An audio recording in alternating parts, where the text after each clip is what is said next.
The courtroom was so silent you could hear the faint ticking of the antique clock mounted on the rear wall, its hands crawling toward 10:15 a.m. All eyes were locked on the judge's outstretched hand, his finger pointed squarely at the man standing tall in front of him. Lieutenant Colonel Gabriel Maddox, Judge Harold Lantham said, his voice resonant, crisp with authority.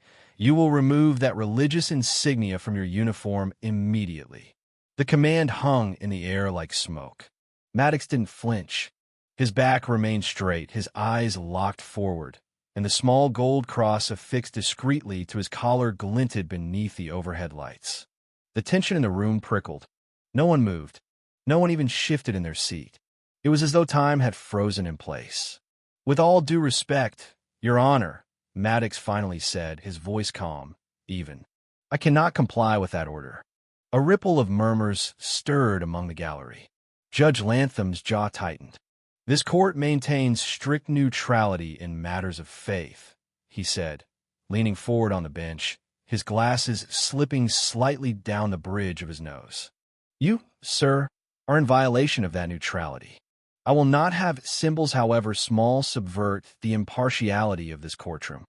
Still, Maddox remained unmoving. The cross rested where it had always been, just above the fold of his collar, just below the line of his throat. It is not intended as protest, nor as provocation, Maddox said, unwavering. But I cannot remove it. Lantham's voice rose a notch, his gavel hand twitching. Lieutenant Colonel, if you persist in this defiance, I will hold you in contempt. Your rank does not place you above the law. In this courtroom, I am the final authority. Another moment of breathless silence passed before Maddox responded. And I respect your authority, Your Honor. But I also have a due to tell my oath to my faith and to those who entrusted me with this symbol. Lantham's face darkened. You leave me no choice, he said, snatching a form from beneath the bench and scribbling furiously. You will return to this court in 3 days to answer for this insubordination. Until then, you are dismissed.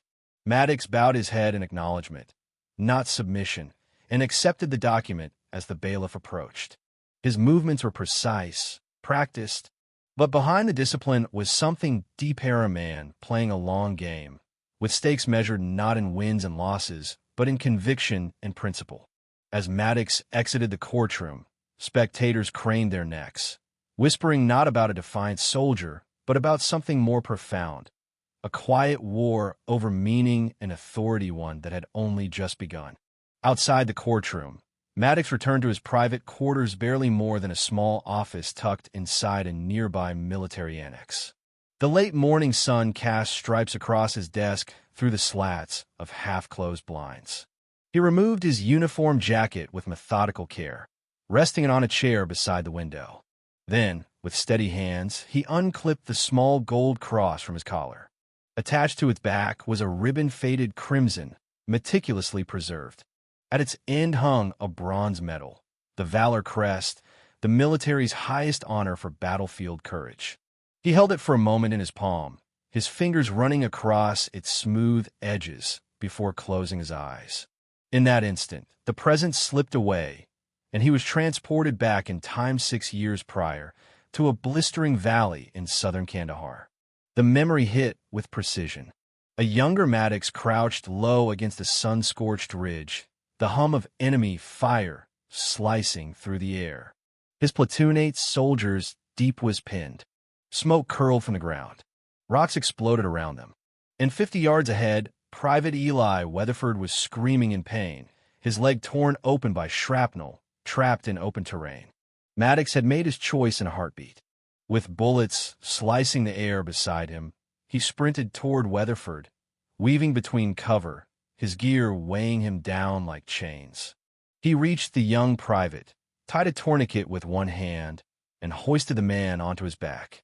As he ran, Weatherford clutched something tight in his Fista gold cross necklace, identical to the one Maddox now held. "You'll be all right," Maddox had whispered, even as a round punched into his side. He made it back to cover before collapsing. Weeks later, recovering in a military hospital, Maddox awoke to find Weatherford beside him. The private was pale, but alive. They say you're getting the Valor Crest, he said, voice hoarse. I want you to have this, he continued, handing Maddox the necklace. This cross kept me alive long enough for you to find me. 3 days later, Weatherford succumbed to internal injuries. He died in the night. The necklace never left Maddox's pocket again. Back in the present, Maddox opened his eyes. The cross and the Valor Crest lay side by side on the desk symbols, now fused by memory and meaning. The confrontation in court was not about jewelry. It was about this. He picked up his phone and called Colonel Deborah Harlow. I need you to pull my original religious accommodation approval, Maddox said. There was a pause. Then, you're going to fight this, aren't you? I'm not fighting the judge, Maddox replied. I'm defending a principle. Harlow understood. I'll have it to you by morning. That evening, Maddox pulled out his legal materials. Though few knew it, he held a dual-degree military strategy and constitutional law. A quiet academic in uniform. Years prior, before rejoining active duty, he had clerked under one of the top legal scholars in the country. He wasn't just trained to fight. He was trained to argue with precision, with power. By dawn, his desk was covered in marked-up case law, color-coded statutes, and policy memos from the Department of Defense. Directive 1.147, page 12, paragraph 3. Minor religious insignia may be worn if formally approved and do not interfere with uniform decorum. He had his documentation. His cross met all the criteria. The approval had been granted 3 years prior. His stance wasn't rebellion.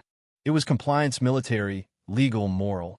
Across town, Judge Lantham prepared for the hearing as well. We can't allow defiance, he told his clerk, a young man named Vincent. This is about structure, order, the rule of law. Vincent nodded, but said nothing. On the day of the hearing, Maddox entered the courthouse with quiet composure. His uniform was immaculate.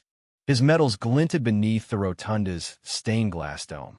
Every step he took felt purposeful, like a man marching in a battle not with rifles, but with facts. The courtroom was packed. Whispers filled the space. Everyone had heard about the soldier who refused to bow. Judge Lantham entered with brisk authority. Let's proceed, he said, scanning the room. Lieutenant Colonel Maddox, he began, I trust you've taken time to reflect. I have, Your Honor, Maddox replied. May I approach the bench? Lantham raised an eyebrow, intrigued. Proceed. As Maddox stepped forward, his demeanor shifted from soldier to statesman. He opened his leather folio and began to lay out his defense, not in defiance, but with the calm certainty of a man on solid ground.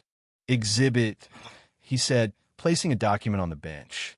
Formal approval of religious insignia under Directive 1.147, signed and sealed by my commanding officer, dated April 12th, 3 years ago. Lantham examined the document. The seal was authentic. The signature matched. Exhibit B, Maddox continued. Military Uniform Code Section 22A, which stipulates that military attire may incorporate such symbols upon written approval. A murmur rose from the gallery. Exhibit C, a copy of the European Court of Human Rights decision in Anders v. Ministry of Defense, which affirms the rights of soldiers to maintain personal religious expressions when authorized. Lantham's face had tightened. And finally, Maddox said, placing a handwritten summons on the bench, a procedural challenge. This document issued by yourself is not legally valid.